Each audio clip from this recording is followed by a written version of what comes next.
Hello friends, welcome to निर्माण academy. दोस्तों, जैसा कि आप सभी जानते हैं, आप उसमें भागीदार भी हो चुके हैं। यूपी टेट 2021 की परीक्षा होते होते पेपर लीक के कारण निरस्त हो गई। लेकिन वो परीक्षा होनी ही है, आप ये सब जानते ही हैं कि देर सवेर वो परीक्षा होगी। लेकिन हम अपनी तैयारी को कमज़ोर क्यों करें। तो इसलिए मैंने ये सोचा है कि आपको निरंतर वीडियो उपलब्ध होते रहेंगे।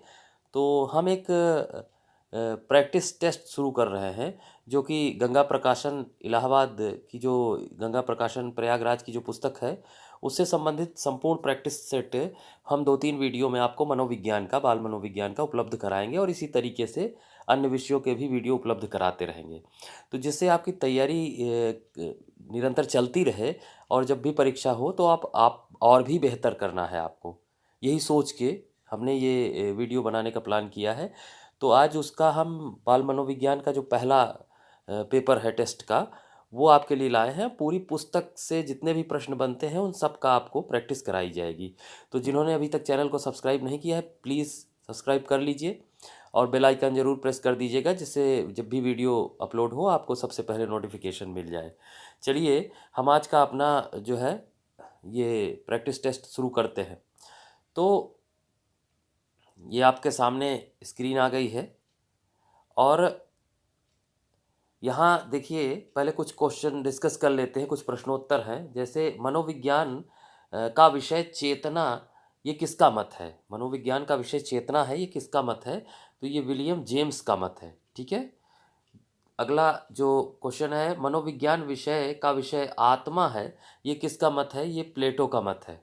ठीक है।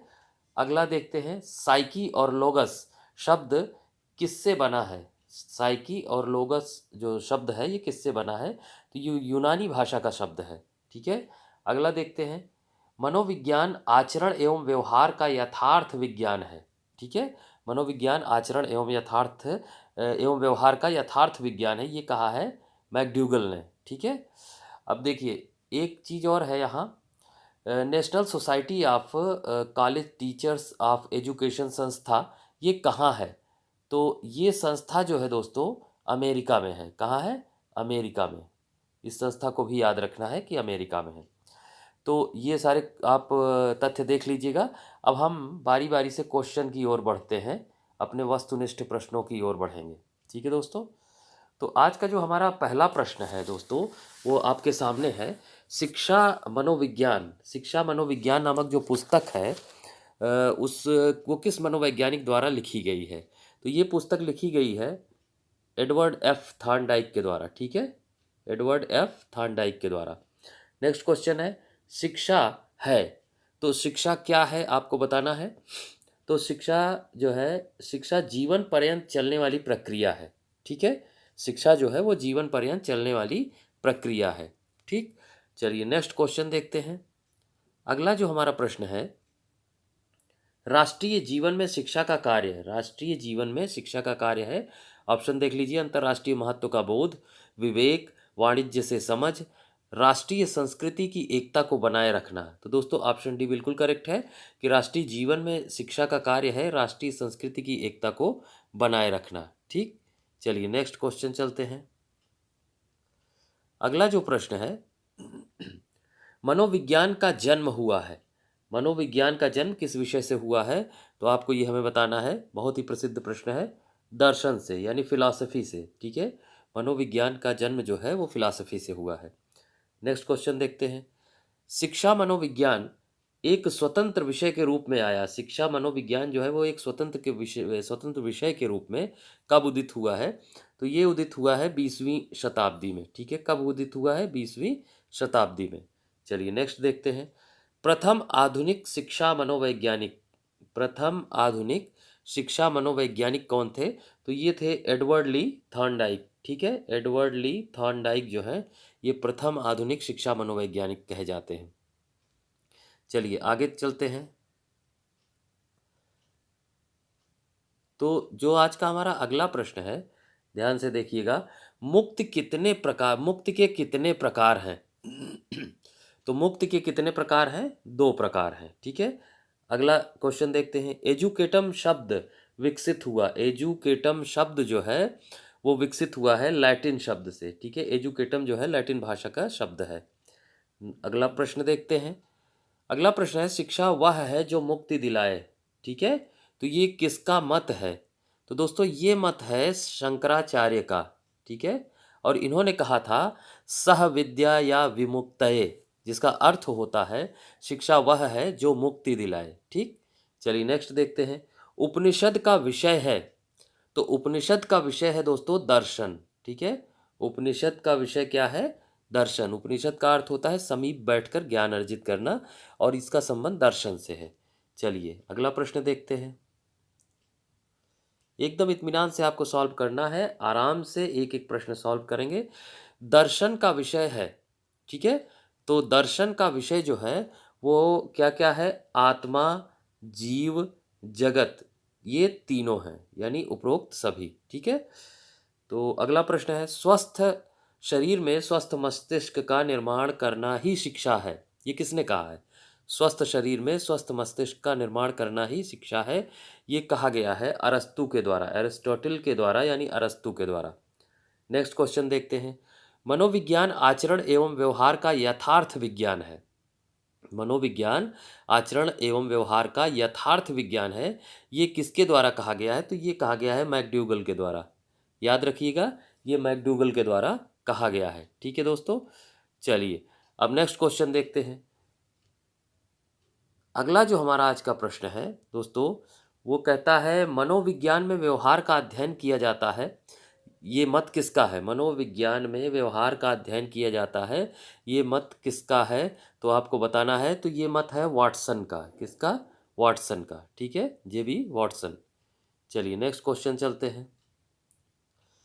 अगला जो प्रश्न है वो है, शिक्षा मनोविज्ञान पुस्तक कब प्रकाशित हुई थी? तो शिक्षा मनोविज्ञान जो पुस्तक है दोस्तों, वो प्रकाशित हुई थी 1913 में। ठीक है, 1913 में। अगला प्रश्न है, एमिल। एमिल किसकी रचना है? तो एमिल जो है वो रूसो की रचना है, बहुत प्रसिद्ध रचना है। ठीक है, अगला अगला क्वेश्चन है, रिपब्लिक किसकी रचना है? रिपब्लिक किसकी रचना है? तो रिपब्लिक जो है वो प्लेटो की रचना है। किसकी रचना है? प्लेटो की। ठीक है, याद कर लीजिएगा, एमिल रूसो की और रिपब्लिक प्लेटो की। चलिए नेक्स्ट क्वेश्चन पे चलते हैं। अगला जो प्रश्न है आज का हमारा, रूसो के अनुसार रिपब्लिक का विषय था। ठीक है, रूसो के अनुसार रिपब्लिक का विषय था शिक्षा। ठीक है, रिपब्लिक का विषय क्या था? शिक्षा। ठीक है, अगला प्रश्न है, मनोविज्ञान का जन्म हुआ है। ठीक है, तो आप सब जानते हैं मनोविज्ञान का जन्म जो है फिलॉसफी यानी दर्शन से हुआ है। चलिए नेक्स्ट क्वेश्चन देखते हैं। अगला जो प्रश्न है हमारा वो है, शिक्षा मनोविज्ञान में अध्ययन होता है। तो शिक्षा मनोविज्ञान में अध्ययन किस चीज़ का होता है? व्यवहार के परिमार्जन के लिए व्यवहार का अध्ययन। शिक्षा मनोविज्ञान में किस चीज़ का अध्ययन होता है? तो व्यवहार के परिमार्जन के लिए व्यवहार का अध्ययन। ठीक है, व्यवहार के परिमार्जन के लिए व्यवहार का अध्ययन किया जाता है। तो ये पहले जो है चैप्टर का प्रश्न था। अब चलते हैं हम अपने अगले चैप्टर की ओर। ठीक है, तो जो हमारा अगले चैप्टर का पहला प्रश्न है दोस्तों, वंशानुक्रम माता पिता से संतान को प्राप्त होने वाले गुणों का नाम है। यह परिभाषा किसकी है? ठीक है, वंशानुक्रम माता पिता से संतान को प्राप्त होने वाले गुणों का नाम है, यह परिभाषा है किसकी?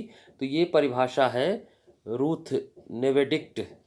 ठीक है, रूथ वेनेडिक्ट की है, ये रूथ वेनेडिक्ट की। याद रखिएगा, वंशानुक्रम माता पिता से संतान को प्राप्त होने वाले गुणों का नाम है रूथ वेनेडिक्ट की। ठीक है, चलिए अगला क्वेश्चन देखते हैं। वंश परंपरा के मुख्य वाहक, वंश परंपरा के मुख्य वाहक होते हैं, तो वो है पित्रैक। ठीक है, पित्रैक जो है ये वंश परंपरा के मुख्य वाहक होते हैं। चलिए नेक्स्ट क्वेश्चन देखते हैं। अगला प्रश्न है, आनुवंशिकता के निम्नलिखित नियमों में कौन सम्मिलित नहीं है? तो आनुवंशिकता के निम्नलिखित नियमों में सम्मिलित नहीं है अभ्यास का नियम। ठीक है, बाकी प्रत्यागमन का नियम, समानता का नियम और संयोग का नियम ये सब सम्मिलित हैं। ठीक है, जबकि अभ्यास का नियम सम्मिलित नहीं है। ठीक, चलिए नेक्स्ट क्वेश्चन देखते हैं।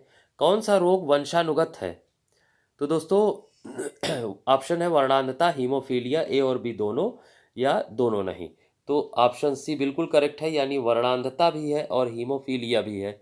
वर्णांधता में दोस्तों रोगी लाल हरा रंग नहीं पहचान पाता, जबकि हीमोफीलिया में रक्त का थक्का नहीं जमता। चलिए पांचवा प्रश्न देखते हैं। पांचवा प्रश्न है, बालकों में वंशानुक्रम के कारण पाया जाता है। तो वंशानुक्रम के कारण क्या पाया जाता है? ऑप्शन देख लेते हैं। शारीरिक विभिन्नता, शैक्षिक विभिन्नता, आचरण की का विभिन्नता, या कोई नहीं। तो शारीरिक विभिन्नता होती है बालकों में वंशानुक्रम के कारण। ठीक है दोस्तों, चलिए नेक्स्ट क्वेश्चन चलते हैं। अगले प्रश्न में हम देखेंगे बाह्य वातावरण के अंतर्गत निम्न में से कौन सी परिस्थिति आती है? बाह्य वातावरण के अंतर्गत कौन सी परिस्थिति आती है? सामाजिक, सांस्कृतिक, भौतिक या उपरोक्त सभी? तो दोस्तों इसमें सभी है, यानी सांस्कृतिक, सामाजिक और भौतिक। ठीक है, नेक्स्ट क्वेश्चन देखते हैं। शिक्षा मनोविज्ञान का केंद्र है। ठीक है, तो शिक्षा मनोविज्ञान का केंद्र है बालक। ठीक है, चलिए नेक्स्ट क्वेश्चन देखते हैं। वंशागति की इकाई। तो दोस्तों वंशागति की इकाई है जीन। ठीक है, जीन के माध्यम से ही जो है लक्षण एक पीढ़ी से दूसरी पीढ़ी में जाते हैं। ठीक है, उसी को वंशागति कहते हैं। चलिए नेक्स्ट क्वेश्चन चलते हैं। चलिए अगला प्रश्न जो है आपका, मेंडल से पूर्व प्रसंस्करण। ठीक है, मेंडल से पूर्व प्रसंस्करण। अब ऑप्शन देख लेते हैं। प्रकृति में होता ही नहीं, प्रकृति में होता था, इसका ज्ञान नहीं था।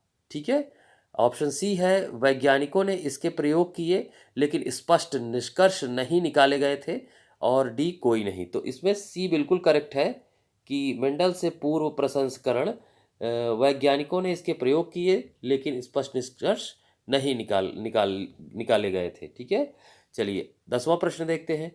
भारत में प्रथम मनोवैज्ञानिक प्रयोगशाला की स्थापना कहाँ की गई थी? तो दोस्तों ये की गई थी कलकत्ता में। कहाँ की गई थी? कलकत्ता में। ठीक, चलिए नेक्स्ट क्वेश्चन चलते हैं। अगला प्रश्न जो है हमारा वो आपके सामने है। बाल मनोविज्ञान में अध्ययन किया जाता है।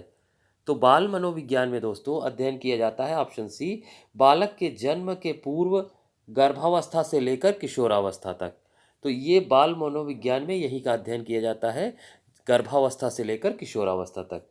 12वां प्रश्न देखते हैं। ग्रेगर जॉन मेंडल किसके लिए प्रसिद्ध है? ग्रेगर जॉन मेंडल जो है ये किसके लिए प्रसिद्ध है? आनुवंशिकी के लिए। ठीक है, याद कर लीजिएगा, आनुवंशिकी के लिए। चलिए 13वां प्रश्न देखते हैं। हीमोफीलिया रोगी की पहचान हुई थी। तो हीमोफीलिया रोगी की पहचान हुई थी महारानी विक्टोरिया में। ठीक है, सबसे पहले कहाँ पहचान हुई थी? महारानी विक्टोरिया। ठीक है, चलिए नेक्स्ट देखते हैं। अगला जो प्रश्न है हमारा, वर्णांधता का सबसे पहले उल्लेख किस सन में हुआ था? तो वर्णांधता का सबसे पहले उल्लेख हुआ था 76 में, 1876 में। ठीक है दोस्तों, 1876 में। तो वर्णांधता का जो सबसे पहले उल्लेख हुआ था 1876 में। नेक्स्ट क्वेश्चन देखते हैं। वर्णांधता रोगी किस रंग में अंतर नहीं कर पाता? तो वर्णांधता जो रोगी है वो लाल और हरे रंग में, अभी मैंने बताया था, लाल और हरे रंग में अंतर नहीं कर पाता। पाइसम सैटाइवम किसका वैज्ञानिक नाम है? तो पाइसम सैटाइवम जो है वो उद्यान मटर का, ठीक है, उद्यान मटर का वैज्ञानिक नाम है। ठीक, 17वां प्रश्न देखते हैं। वंशागत है। तो वंशागत जो है वो जन्मजात है। ठीक है, उस पर किसी व्यक्ति का कोई भी प्रभाव नहीं है, वो जन्मजात होता है। ठीक है, चलिए नेक्स्ट चलते हैं। अगला जो प्रश्न है हमारा वो आपके सामने है। विकासवादी सिद्धांत का समर्थक था। तो विकासवादी सिद्धांत का जो समर्थक है वो लैमार्क है। ठीक है, कौन है? लैमार्क। नेक्स्ट देखते हैं। बालक के विकास के लिए आवश्यक है। तो बालक के विकास के लिए जो है क्या कहते हैं, वातावरण, वंशानुगत और प्रेरणा, ये सभी जो है आवश्यक है विकास के लिए। ठीक है, नेक्स्ट चलते हैं। संतान को पिता से कितने जीन प्राप्त होते हैं? तो ये प्रश्न देख लीजिए। संतान को पिता से प्राप्त होते हैं 50% जीन। ठीक है, 50%। चलिए नेक्स्ट चलते हैं। अगला प्रश्न है। वंशानुगत रोग माने जाते हैं। ठीक है, तो वंशानुगत जो रोग माने जाते हैं वो हैं जैसे इसमें ऑप्शन देख लीजिए, वर्णांधता है, हीमोफीलिया, ये दोनों है। ठीक है, अभी थोड़ी देर पहले ये प्रश्न आया था, वर्णांधता और हीमोफीलिया। अगला प्रश्न देखते हैं, क्या उपर्युक्त थे। ठीक है, क्या उपर्युक्त थे। ठीक है, तो इसको देखना है। मटर के पौधे में प्राकृतिक रूप से स्वपरागण ही होता है। ठीक है, यही सही है। चलिए नेक्स्ट क्वेश्चन देखते हैं। अगला जो प्रश्न है हमारा, वर्णांध व्यक्ति लाल हरा रंग में भेद नहीं कर सकता, इसे कौन सा दोष कहा जाता है दोस्तों। तो ये जरूर याद रखिएगा, इसे प्रोटीन दोष कहा जाता है। ठीक है, वर्णांधता को ही हम प्रोटीन दोष कहते हैं। अगला देखते हैं, वर्णांध व्यक्ति नहीं बन सकता है। तो वर्णांध व्यक्ति जो है दोस्तों, वो क्या नहीं, चूंकि वो लाल हरे रंग में पहचान नहीं कर पाता, इसलिए वो कलाकार नहीं बन सकता। ठीक है, चलिए नेक्स्ट देखते हैं। मेंडल का संबंध है, तो मेंडल का संबंध जो है वो किस देश से है। तो आप समझिए कि मेंडल का जो संबंध है वो एक सेकेंड, इसमें दोस्तों देखिए जर्मनी है। ठीक है, जर्मनी से मेंडल का संबंध है। ठीक, चलिए अगला प्रश्न हम देखेंगे। अगला जो हमारा प्रश्न है, कौन मनोवैज्ञानिक वंशानुक्रम को अधिक महत्व देते हैं। ठीक है, कौन मनोवैज्ञानिक वंशानुक्रम को अधिक महत्व देते हैं। एक सेकंड दोस्तों, थोड़ा इस प्रश्न में सुधार करना चाहते हैं कि जो मेंडल हैं, ठीक है दोस्तों, इनका संबंध जर्मनी से है। अगला प्रश्न देखते हैं, कौन मनोवैज्ञानिक वंशानुक्रम को अधिक महत्व देते हैं। तो ये देते हैं जैविकीय मनोवैज्ञानिक। ठीक है, अगला प्रश्न देखते हैं, व्यवहार के रचना तंत्र का निर्माण होता है। तो व्यवहार के रचना तंत्र का निर्माण जो है वंशानुगत से होता है। अगला प्रश्न देखते हैं, व्यक्ति का व्यवहार निर्धारित होता है। तो व्यक्ति का जो व्यवहार निर्धारित होता है वंशानुक्रम से, वातावरण से, अधिगम से, यानी उपरोक्त सभी से। ठीक है, चलिए नेक्स्ट क्वेश्चन देखते हैं। अगला जो प्रश्न है दोस्तों, वंशानुगत सिद्धांत का बीज रूप प्राप्त होता है। तो वंशानुगत सिद्धांत का जो बीज रूप प्राप्त होता है वो अरस्तु। ठीक है, अरस्तु। अगला प्रश्न देखते हैं, मेंडल का वंशानुगत सिद्धांत प्रकाशित हुआ था, ये 1866 में प्रकाशित हुआ था। याद रखिएगा, मेंडल का जो वंशानुगत सिद्धांत प्रकाशित हुआ था वो 1866 में प्रकाशित हुआ था। तो दोस्तों इस तरीके से ये दूसरा चैप्टर भी समाप्त हो रहा है। अब हम तीसरे चैप्टर की ओर चलेंगे। ठीक है, तीसरे चैप्टर की ओर चलेंगे, उससे पहले कुछ परीक्षा से संबंधित उपयोगी तथ्य जान लेते हैं। तो इसमें हम जानेंगे कि विकास के प्रमुख सिद्धांत और उनके प्रवर्तक। ठीक है, तो इसमें देखिए नैतिक विकास का सिद्धांत जो है किसने दिया है, एक बार आपका रिवीजन करा दें, आपको याद होगा। नैतिक विकास के सिद्धांत के प्रवर्तक हैं लॉरेंस कोहलबर्ग। ठीक है, अगला है मनोलैंगिक विकास का सिद्धांत जो है ये सिगमंड फ्रायड का है। ठीक है, अगला है भाषा विकास का सिद्धांत जो है ये चोमस्की का है। अगला है संज्ञानात्मक विकास का सिद्धांत जो है ये जीन पियाजे का है। और अगला है मनोसामाजिक विकास का सिद्धांत ये इरिक्सन का है। तो याद कर लीजिएगा, नैतिक विकास कोहलबर्ग, मनोलैंगिक विकास सिगमंड फ्रायड, भाषा विकास का सिद्धांत चोमस्की और संज्ञानात्मक विकास का सिद्धांत जीन पियाजे, मनोसामाजिक विकास का सिद्धांत इरिक्सन। चलिए थोड़ा सा और आगे बढ़ते हैं, इसमें भी आपको कुछ महत्वपूर्ण बातें बताते हैं। देखिए, वृद्धि और विकास के कितने तत्व होते हैं। ठीक है, दो तत्व होते हैं दोस्तों, परिपक्वता और वातावरण। ठीक, वृद्धि और विकास के दो तत्व होते हैं। ठीक है, अगला देखते हैं, अभिवृद्धि के लिए अधिगम की आवश्यकता है या नहीं। तो अभिवृद्धि के लिए अधिगम की आवश्यकता नहीं है। ठीक है, व्यक्तित्व मापन के लिए मनोलैंगिक सिद्धांत किसने दिया था। तो अभी बताया मैंने, सिगमंड फ्रायड ने। ठीक है, चलिए आगे देखते हैं। तो दोस्तों आगे जब देखेंगे, नैतिक विकास के लिए 3 स्तर, नैतिक विकास के लिए 3 स्तर और 7 सोपान का सिद्धांत किसने दिया था। तो लॉरेंस कोहलबर्ग ने दिया था। ठीक है, लॉरेंस कोहलबर्ग ने। अगला देखते हैं, संज्ञानात्मक विकास में कितनी अवस्थाओं का उल्लेख जीन पियाजे करते हैं। कई बार पूछा गया प्रश्न है। तो ये 4 अवस्थाओं का उल्लेख जो है जीन पियाजे करते हैं संज्ञानात्मक विकास के लिए। 4 अवस्थाएं कौन कौन सी हैं? संवेदनात्मक है, ठीक है, पूर्व संक्रियात्मक है, मूर्त संक्रियात्मक है और औपचारिक है। ठीक है, एक तो संवेदनात्मक गामक है, संवेदनात्मक गामक और या संवेदी गामक, पूर्व संक्रियात्मक, मूर्त संक्रियात्मक और औपचारिक। ठीक है, चलिए अब हम अपने प्रश्नों की ओर चलते हैं। तो इस चैप्टर के प्रश्न देख लेते हैं। वृद्धि एवं विकास है तो वृद्धि एवं विकास जो है एक दूसरे के पूरक है। अगला प्रश्न देखते हैं। बाल विकास का निर्धारण किया जाता है। तो बाल विकास का निर्धारण किया जाता है बाल संबंधी वंशानुगत तथा वातावरण दोनों की जटिल संरचना द्वारा। ठीक है, चलिए नेक्स्ट देखते हैं। तो अगला जो हमारा प्रश्न है, जन्म से मृत्यु तक चलने वाली प्रक्रिया कहलाती है क्या? विकास। ठीक है, जन्म से मृत्यु तक क्या चलता है? विकास। चलिए नेक्स्ट देखते हैं। अगला जो प्रश्न है हमारा, मानव कोशिका में गुणसूत्र कितने पाए जाते हैं? मानव कोशिका में गुणसूत्र आप सबको पता होगा 46 गुणसूत्र हैं। अगला प्रश्न है, वर्तमान में वर्तमान में जो मनोविज्ञान है उसके बारे में प्रश्न है। तो वर्तमान में मनोविज्ञान व्यवहार का विज्ञान कहलाता है। ठीक है, नेक्स्ट देखते हैं। विकास प्रक्रिया के संदर्भ में मैकडूगल का योगदान। ठीक, विकास प्रक्रिया के संबंध में मैकडूगल का क्या योगदान है? इन्होंने 14 मूल प्रवृत्त्यात्मक व्यवहार का विश्लेषण किया है। ठीक है, 14 मूल प्रवृत्तियों के बारे में बताया है और उससे निकलने वाले संवेगों के बारे में। तो 14 मूल प्रवृत्ति का जो सिद्धांत है वो मैकडूगल के द्वारा दिया गया है। चलिए नेक्स्ट देखते हैं। अगला जो प्रश्न है, बालक के विकास की प्रक्रिया एवं विकास प्रारंभ होता है। तो बालक के विकास की प्रक्रिया एवं विकास प्रारंभ होता है जन्म से पूर्व यानी गर्भावस्था से। ठीक है, नेक्स्ट चलते हैं। अभिवृद्धि है। तो अभिवृद्धि क्या है? एक जैविक क्रिया है। क्या है? एक जैविक क्रिया। नेक्स्ट देखते हैं। विकास के लिए आवश्यक है। तो विकास के लिए आवश्यक क्या है? देखिए ऑप्शन देख लीजिए। अधिगम, ठीक है, और जन्मजात नहीं होगा और जो है वातावरण होगा। अधिगम और वातावरण यानी ए और सी दोनों। ठीक है, तो ए और सी दोनों होगा इसमें। चलिए नेक्स्ट क्वेश्चन की ओर चलते हैं। अगला जो हमारा प्रश्न है, विकास के लिए आवश्यक है। तो विकास के लिए क्या आवश्यक है? इन ऑप्शंस में से वातावरण।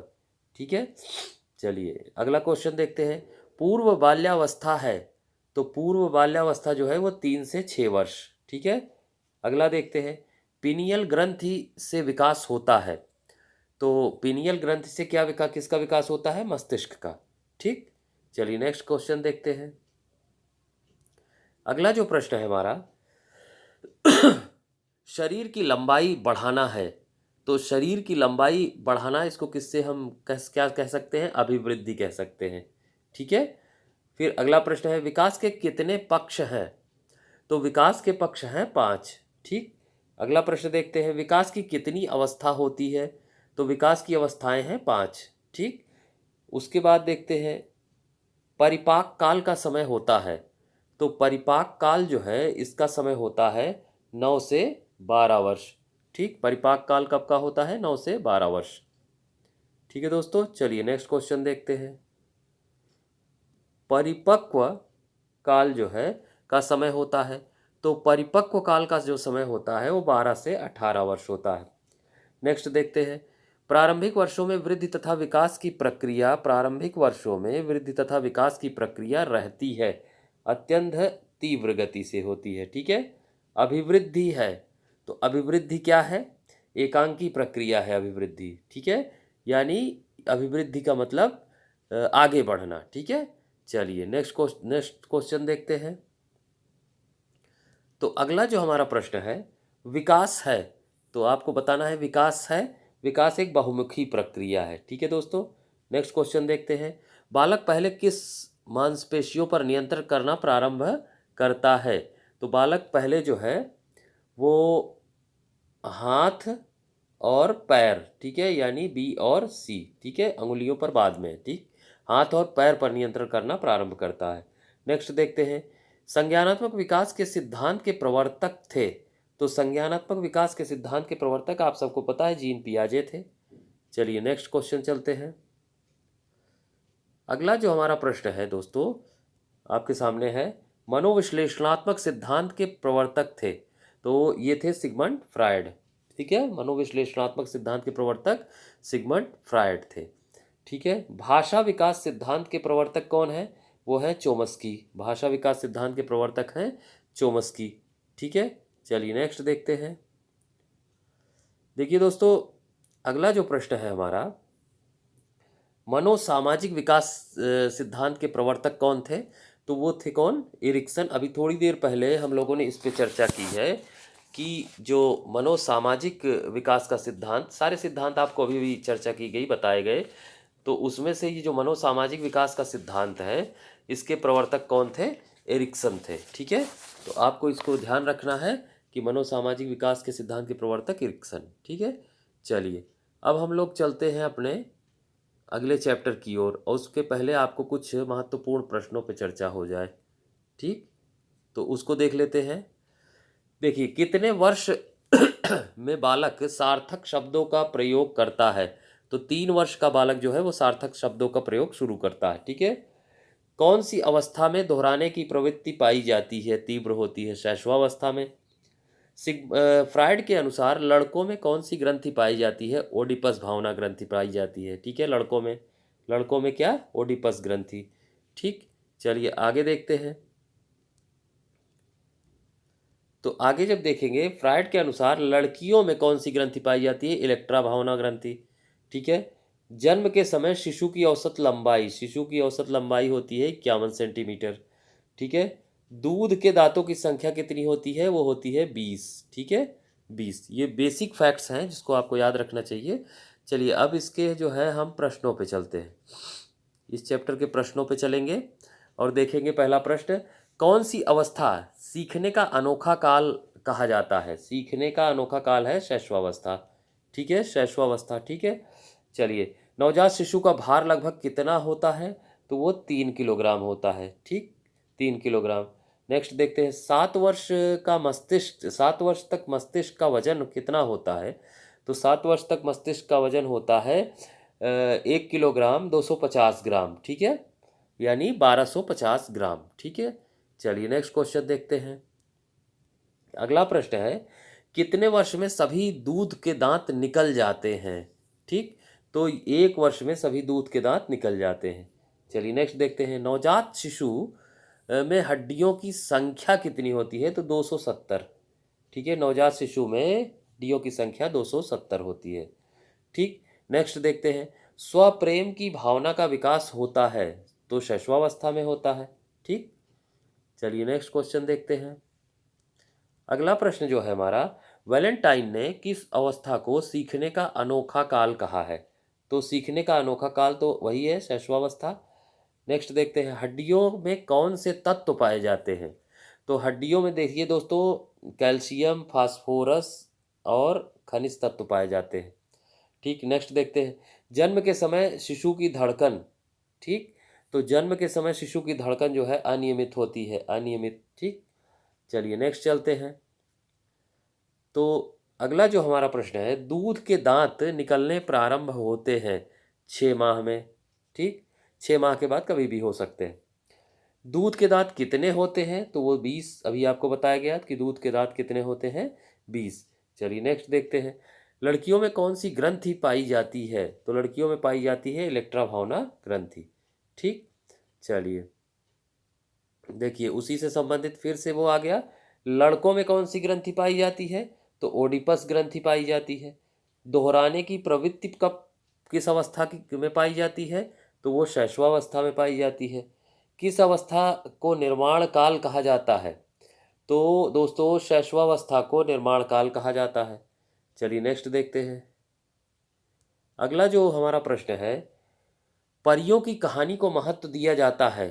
तो दोस्तों परियों की कहानी को महत्व दिया जाता है मॉन्टेसरी पद्धति में, ठीक है। चलिए नेक्स्ट देखते हैं, शिशु सबसे पहले किसको पहचानता है? तो शिशु सबसे पहले माता को पहचानेगा, ठीक है। नेक्स्ट देखते हैं, नवजात शिशु में हड्डियों की संख्या कितनी होती है? तो वो होती है 270, अभी उस आया था ये सवाल। फिर देखिए, बालक के हाथ पैर प्राथमिक शिक्षक है, ठीक है, ये किसका मत है? बालक के हाथ पैर प्राथमिक शिक्षक हैं, तो ये रूसो का मत है, ठीक है, ये जो है रूसो का मत है, चलिए नेक्स्ट देखते हैं। अगला जो हमारा प्रश्न है, 3 से 6 वर्ष की अवस्था में बालक अर्ध स्वप्न की स्थिति में रहता है। 3 से 6 वर्ष की अवस्था में बालक जो है वो अर्ध स्वप्न की स्थिति में रहता है, इसको कहा है थार्नडाइक ने। ठीक, नेक्स्ट देखते हैं। नवजात शिशु के मस्तिष्क का वजन होता है, तो नवजात शिशु के जो मस्तिष्क का वजन है वो 350 ग्राम होता है। अगला प्रश्न देखते हैं। नवजात शैशवावस्था में पूर्ण मस्तिष्क का कितना प्रतिशत तैयार होता है, यानी मस्तिष्क का कितना विकास जो है वो शैशवावस्था में हो जाता है? 90%। ठीक है, कितने परसेंट? 90%। ठीक, चलिए नेक्स्ट देखते हैं। अगला जो आज का हमारा प्रश्न है, कितने वर्ष का बच्चा सार्थक शब्दों का प्रयोग करने लगता है? तो 3 वर्ष का बालक जो है वो सार्थक शब्दों का प्रयोग करने लगता है। नेक्स्ट देखते हैं। काम की भावना तीव्र लेकिन क्रियाशील नहीं, किस अवस्था में? ठीक है, तो वो शैशवावस्था में। काम की भावना तीव्र लेकिन क्रियाशील नहीं, ठीक, शैशवावस्था। चलिए नेक्स्ट देखते हैं। अगला जो प्रश्न है, शैशवावस्था में संवेग होता है, तो शैशवावस्था में दोस्तों चंचल संवेग होता है। कौन सा संवेग होता है शैशवावस्था में? चंचल संवेग होता है। तो ये चैप्टर भी इसी के साथ दोस्तों समाप्त होता है। तो अब हम जो है अपने अगले चैप्टर की ओर चलेंगे और देखेंगे कि अगले चैप्टर के प्रश्न कौन कौन से हैं। चलिए, तो नेक्स्ट चैप्टर में हम आ गए हैं। किस अवस्था को प्राथमिक विद्यालय में प्रवेश की अवस्था कहते हैं? तो प्राथमिक विद्यालय में प्रवेश की अवस्था है बाल्यावस्था। चलिए नेक्स्ट देखते हैं। बाल्यावस्था संवेगात्मक विकास का अनोखा काल है, तो ये किसका मत है? बाल्यावस्था संवेगात्मक विकास का अनोखा काल है, ये कोल और ब्रूस का मत है। ठीक है, कोल और ब्रूस का। चलिए नेक्स्ट देखते हैं। तो दोस्तों खेलों के माध्यम से बालक अपने भावी जीवन की तैयारी करता है, तो खेलों के माध्यम से बालक अपने भावी जीवन की तैयारी करता है, ये मत है कार्ल ग्रूस का, कार्ल ग्रूस का। ठीक है, चलिए नेक्स्ट देखते हैं। अगला जो प्रश्न है दोस्तों, बालक को आनंद प्रदान करने वाली सरल कहानियों द्वारा नैतिक शिक्षा दी जानी चाहिए, तो ये मत किसका है? तो ये मत है कोलसनिक का। ठीक है, कोलसनिक ने ये मत प्रकट किया है कि बालक को आनंद प्रदान करने वाली सरल कहानियों द्वारा नैतिक शिक्षा दी जानी चाहिए। चलिए नेक्स्ट देखते हैं। तो अगला प्रश्न है, बाल्यावस्था में भाषा के ज्ञान पर बल दिया जाता है अत्यधिक। ठीक है, बाल्यावस्था में अत्यधिक, इसी समय भाषा का विकास हो सकता है तीव्र गति से। ठीक, अगला प्रश्न देखते हैं। बाल्यावस्था में रचनात्मक कार्यों पर बल दिया जाना चाहिए, तो रचनात्मक कार्यों पर जो है अत्यधिक बल नहीं दिया जाना चाहिए। ठीक, चलिए नेक्स्ट चलते हैं। अगला जो प्रश्न है, किस अवस्था में क्रिया और खेल के आधार पर शिक्षा दी जानी चाहिए? तो क्रिया और खेल के आधार पर बाल्यावस्था में शिक्षा दी जानी चाहिए। नेक्स्ट देखते हैं। क्रिया तथा खेल पर आधारित शिक्षा व्यवस्था है, तो क्रिया तथा खेल पर आधारित जो शिक्षा व्यवस्था है वो किंडरगार्टन और मॉन्टेसरी में भी है, बेसिक में भी है, प्रोजेक्ट और डाल्टन में भी है, ये उपरोक्त सभी। ठीक है, तो ये सब याद कर लीजिएगा। किंडरगार्टन और मॉन्टेसरी में भी क्रिया और खेल पर आधारित, बेसिक में भी और प्रोजेक्ट तथा डाल्टन में भी। चलिए नेक्स्ट चलते हैं।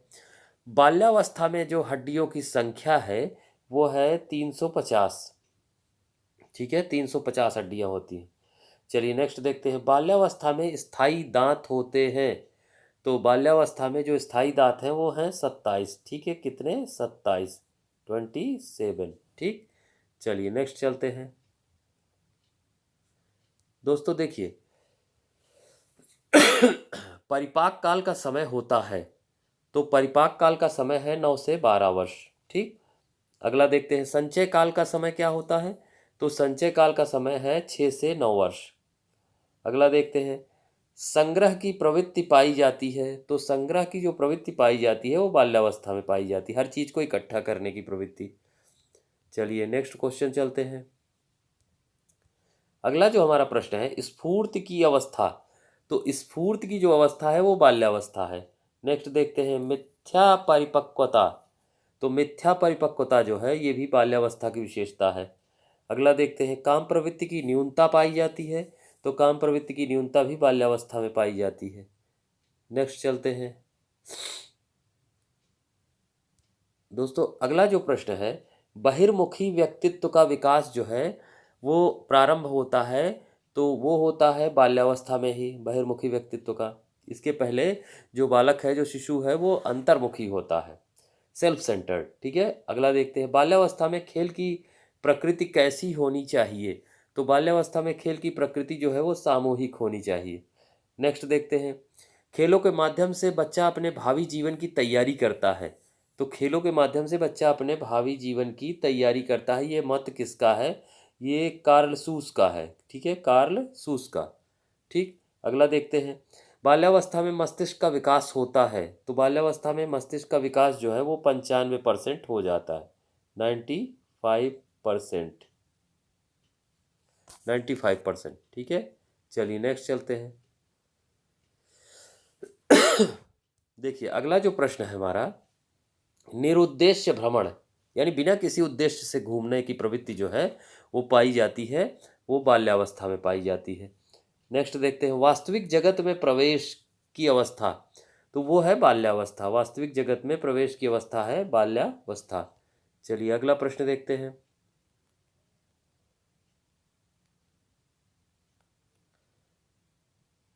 ठीक है, अगला जो प्रश्न है हमारा वो है रचनात्मक कार्यों में आनंद की स्थिति। तो रचनात्मक कार्यों में आनंद की स्थिति कब होती है? बाल्यावस्था में। संवेगात्मक विकास का अनोखा काल, संवेगात्मक विकास का अनोखा काल क्या होता है? तो ये होता है बाल्यावस्था। ठीक, ये ध्यान रखिएगा। फिर चलिए देखिए अगला प्रश्न जो है ये भी उसी से संबंधित है, संवेगात्मक विकास का अनोखा काल है। तो संवेगात्मक विकास का अनोखा काल है, ये मत किसका है? तो आपको जानना है। तो इसमें से कोई नहीं है दोस्तों, इसमें से किसी ने ऐसा नहीं बताया है कि संवेगात्मक विकास जो है का काल अनोखा काल है।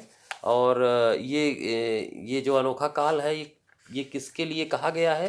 तो ये कहा गया है दोस्तों बाल्यावस्था के लिए कहा गया है। ठीक है, तो इसको आप ध्यान रखिएगा। और इसी के साथ ये चैप्टर भी अब ख़त्म होता है बाल्यावस्था का। अब हम चलेंगे नेक्स्ट चैप्टर की ओर, और इसमें पहले कुछ महत्वपूर्ण तथ्य जान लेंगे। ठीक है, एडोलसेंस किसकी रचना है? तो एडोलसेंस जो है वो जीएस हल की, ठीक है, जीएस हल की रचना है, हल। ठीक है, फिर देखिए किसका मत है कि जिस प्रकार एक ऋतु का आगमन दूसरी ऋतु के अंत में होता है और पहली ऋतु में ही दूसरी ऋतु के आगमन के प्रतीक दिखाई देने लगते हैं, ठीक उसी प्रकार बाल्यावस्था में और किशोरावस्था एक दूसरे से संबंधित होते हैं। ये मत है किंग का। ठीक, चलिए नेक्स्ट देखते हैं। इस बात पर कोई मतभेद नहीं हो सकता कि किशोरावस्था जीवन का सबसे कठिन काल है। ये मत किसका है कि किशोरावस्था जीवन का सबसे कठिन काल है? तो ये मत है दोस्तों किल पैट्रिक का। ठीक है, किसका? किल पैट्रिक का। चलिए आगे देख लेते हैं कुछ तथ्य। तो इसमें आप देखेंगे किशोरावस्था में सामाजिकता की प्रवृत्ति व समाज के प्रत्येक काम में सहभागिता का विकास कैसे हो? तो इसके लिए दोस्तों सामूहिक खेल, स्काउटिंग, पर्यटन, एनसीसी और एनएसएस आदि विद्यालय में व्यवस्था होनी चाहिए। ठीक है, नेक्स्ट देखते हैं। किस मापदंड के अनुसार किशोरों के शब्द चयन का विस्तार होता है? तो ये है स्टैनफोर्ड बिने मापदंड के अनुसार। ठीक, चलिए अगला देखते हैं। 14 वर्ष की आयु पर कितने शब्द भंडार होते हैं? ये 9000। 14 वर्ष पर 9000। 16 वर्ष पर कितने शब्द भंडार हैं? 11,700 शब्द हैं। ठीक है, और इसी तरीके से एक चीज़ और देख लीजिए कि 18 वर्ष पर 13,500 शब्द। ठीक, चलिए अब अपने प्रश्नों की ओर चलते हैं। तो हमारा जो ये प्रश्न है किशोरावस्था की विशेषता है, तो इसमें से किशोरावस्था की विशेषता कौन सी है आपको देखना है। तो देख लीजिए, सामाजिक विकास तीव्र होता है, बिल्कुल ठीक बात है। ठीक, और उसके बाद जो है धार्मिक विकास तीव्र होता है, बिल्कुल ठीक बात है। और पूर्ण विकास का सिद्धांत ये नहीं है, और क्रमशः विकास का सिद्धांत नहीं है, और कल्पना शक्ति का विकास ये बिल्कुल ठीक है। इसलिए एक, दो, एक है, दो है और पाँच है, तो इसलिए ऑप्शन डी बिल्कुल करेक्ट है। चलिए नेक्स्ट देखते हैं। किशोरावस्था में शिक्षा का स्वरूप क्या होना चाहिए? ठीक, तो किशोरावस्था में शिक्षा का स्वरूप होना चाहिए जीविकोपार्जन के उद्देश्य की पूर्ति के लिए शिक्षा। ठीक है, जिससे भविष्य में व्यक्ति सफल हो सके। चलिए नेक्स्ट देखते हैं। अगला जो प्रश्न है हमारा, किशोरावस्था की प्रमुख मनोवैज्ञानिक विशेषता क्या है? तो किशोरावस्था की प्रमुख मनोवैज्ञानिक विशेषता है पूर्ण संवेगात्मक विकास के कारण स्थायित्व एवं समायोजन की कमी। ठीक है, चलिए एक सेकंड दोस्तों, बिल्कुल ठीक है, ये बिल्कुल ठीक है, पूर्ण संवेगात्मक विकास के कारण स्थायित्व एवं समायोजन की कमी। अगला प्रश्न देखते हैं, एडोलसेंस किसकी रचना है? तो दोस्तों एडोलसेंस है जीएस हॉल की रचना, जीएस हॉल की। ठीक है, चलिए अगला प्रश्न देखते हैं। पांचवा प्रश्न है, किशोरावस्था में निर्देशन की आवश्यकता किस क्षेत्र में होती है? तो किशोरावस्था में निर्देशन की आवश्यकता व्यक्तिगत क्षेत्र में, व्यावसायिक और शैक्षिक तीनों क्षेत्रों में होती है, इसलिए उपरोक्त सभी। छठा प्रश्न देखते हैं, किशोरावस्था में शिक्षा देनी चाहिए, शिक्षा होनी चाहिए। तो किशोरावस्था में शिक्षा जो होनी चाहिए वो यौन शिक्षा भी होनी चाहिए, शैक्षिक, पर्यटन और जीवन दर्शन की शिक्षा भी, भाषा विकास की भी, इसलिए उपरोक्त सभी। ठीक है, चलिए चलते हैं अगले प्रश्न की ओर। अगला जो हमारा प्रश्न है, किशोर में जो शारीरिक, मानसिक और संवेगात्मक परिवर्तन होते हैं वे अकस्मात होते हैं, ये किसका मंतव्य है? तो ये है जीएस हॉल का। ठीक है, याद रखिएगा जीएस हॉल का। फिर देखिए, किशोरावस्था में हृदय 1 मिनट में लगभग कितनी बार धड़कता है? तो 72 बार धड़कता है, सबको याद होगा। फिर देखिए, धार्मिक एवं नैतिक शिक्षा दी जानी चाहिए। तो धार्मिक एवं नैतिक शिक्षा जो है वो दी जानी चाहिए किशोरावस्था में। ठीक है, चलिए नेक्स्ट देखते हैं। अगला जो हमारा प्रश्न है, एक नवजात शिशु का भार, एक नवजात शिशु का जो भार होता है वो 9 पाउंड होता है। ठीक है, एक नवजात शिशु का भार 9 पाउंड नहीं होता दोस्तों, ये बात आपको समझनी होगी। एक जो नवजात शिशु का भार है वो होता है जो है 7 पाउंड। ठीक है, 7 पाउंड के आसपास होता है एक नवजात शिशु का भार। ठीक है, चलिए नेक्स्ट देखते हैं। हैडो कमेटी का विषय क्या था? तो हैडो कमेटी का विषय था किशोरावस्था, जो हैडो रिपोर्ट थी वो किशोरावस्था पर थी। फिर देखिए, स्टैनले हॉल की परिभाषा में सम्मिलित नहीं है। तो स्टैनले हॉल की परिभाषा में क्या सम्मिलित नहीं है दोस्तों? तो वो है समस्या। ठीक है, समस्या जो है वो सम्मिलित नहीं है। चलिए नेक्स्ट देखते हैं। अगला जो प्रश्न है, किशोरापन, किशोरापन किशोरियों एवं किशोरों की तुलना में किशोरापन जो है वो किशोरियों में किशोरों की तुलना में कितने वर्ष पहले आता है? यानी किशोरियों में पहले आता है तो ये 2 वर्ष पहले आ जाता है। ठीक है, फिर देखिए, आत्महत्या की प्रवृत्ति पाई जाती है, तो ये पाई जाती है किशोरावस्था में। स्वाभिमान के गुण का विकास होता है, तो स्वाभिमान के गुण का विकास किशोरावस्था में होता है। ठीक है, कब? किशोरावस्था में। चलिए नेक्स्ट देखते हैं। देखिए, वृद्धि का अधिकतम विकास होता है, बुद्धि का अधिकतम, सॉरी, बुद्धि का अधिकतम विकास जो होता है वो किशोरावस्था में होता है। स्टैनले हॉल जो है ये कहाँ के मनोवैज्ञानिक थे? स्टैनले हॉल जो है उनका संबंध अमेरिका से है। ठीक है, अब चलिए अगला देखते हैं। प्रज्ञा के दंत कितने होते हैं? तो प्रज्ञा के दंत होते हैं 4। ठीक है, चलिए अगला देखते हैं। मांसपेशियों का अधिकतम विकास होता है, तो जाहिर सी बात है कि मांसपेशियों का अधिकतम विकास किशोरावस्था में होता है। ठीक, चलिए नेक्स्ट देखते हैं। देखिए, पूर्ण मस्तिष्क का विकास होता है, तो पूर्ण मस्तिष्क का विकास होता है 16 वर्ष की आयु में। ठीक, फिर देखिए,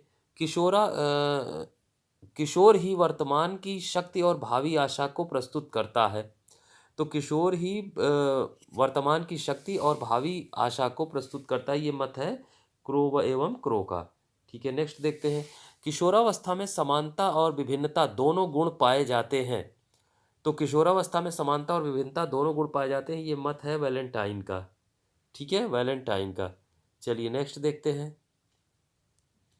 अगला जो प्रश्न है, किशोरावस्था में मांसपेशियां शरीर का कितना प्रतिशत रहती हैं?